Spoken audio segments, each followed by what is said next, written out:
Before this video starts, if you haven't seen my whole LP of Descent 3, do so now.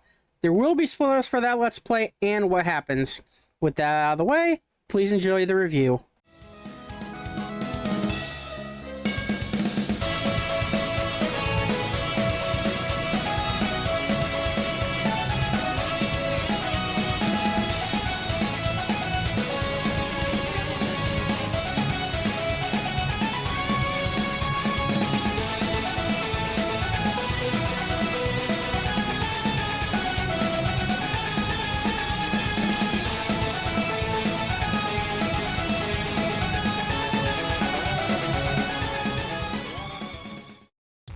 Well, after so many years, I finally got to finish playing Descent 3.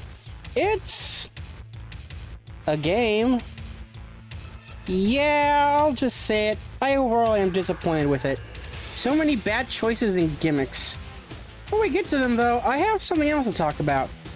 How I was able to play, record, and trying to get this damn game to work for modern day systems. It's a thing. This is how it looked when I recorded my Let's Play of the game. As you can tell, the left at the top of the windows is off screen. Now luckily, I can still somewhat look at OBS and see what I'm missing, but it was super small because I didn't want to increase the window size of OBS. Bigger OBS screen means more computer power. I'm making sure things actually work. Now I tried to get the game to run in a better windowed mode. Multiple strategies and like 2 months or so later on, I gave up and went with the janky setup. I tried the Vuji plugin that combines old PC games to force games to run a certain way. I tried a program called Inject D3 that was made only for Descent 3 on modern systems. I've tried latest patches for Descent 3 and a fan-made beta update patch for Descent 3. Nothing wanted to damn work.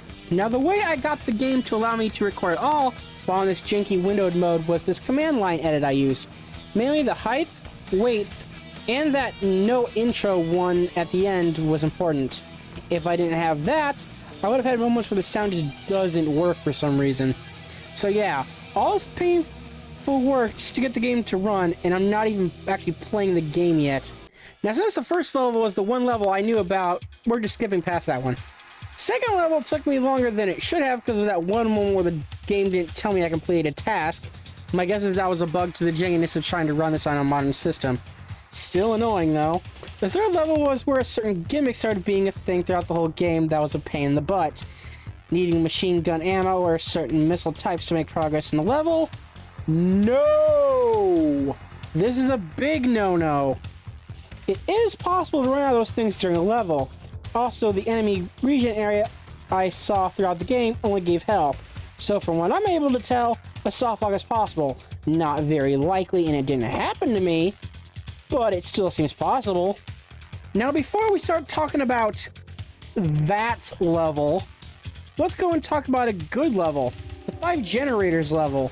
It was a pretty cool idea. I needed to project generators instead of destroying them like in the first couple of games. Also, only needing to stay at 3 of 5 of them to win was nice. They could have made it horrible, and they did not do that. Thank you. Speaking of making things horrible, Level 10 can go burn harder than Five Nights at Freddy's and the animatronics, because my god, this level sucked. Collecting bits of data through the level. Okay, seems fine. Except for the fact that there's a data collecting item you need to get first to get the main data, but it still says you're collecting little data without it, making you think you're not missing a data collector item. They did not account for anyone accidentally missing it, so I confused and played that f***ing level for so long. So maybe next time, just have to put a small panel, things like on the walls don't give you anything, and say you're missing something, so that way I know. PTD3D. I'm gonna have post-traumatic Descent 3 disorder because of this level alone. Let's move on. I was glad that level 12 was another fun level.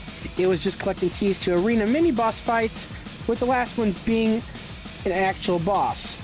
Simple concept. Level was a maze, but not a terrible one, and overall, just a good, solid, fun level.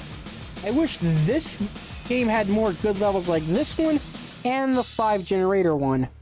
Level 13 and 14 felt like stalling levels to pad out the gameplay time, whether it be looking for enemies around the whole level to destroy, or the rotating things the exact same way in a puzzle over and over and over. The final level was fine until the final boss, where due to playing on modern day systems, too much weapons and their effects flying around on screen kept crashing the game over and over. That's another issue that happened throughout the game. It kept crashing due to different things. No joke when I say that if I didn't go into windowed mode at certain times, it would just crash before I even loaded the level. I'm guessing throughout the whole LP, I had around 90 to 100 crashes. Yeah. So with all those crashes, trying to get a good setup to even record the game, some ideas that fell flat, and that level, this was rough to get through. Overall, if I were to rate the game, I'd give it a 3 out of 10.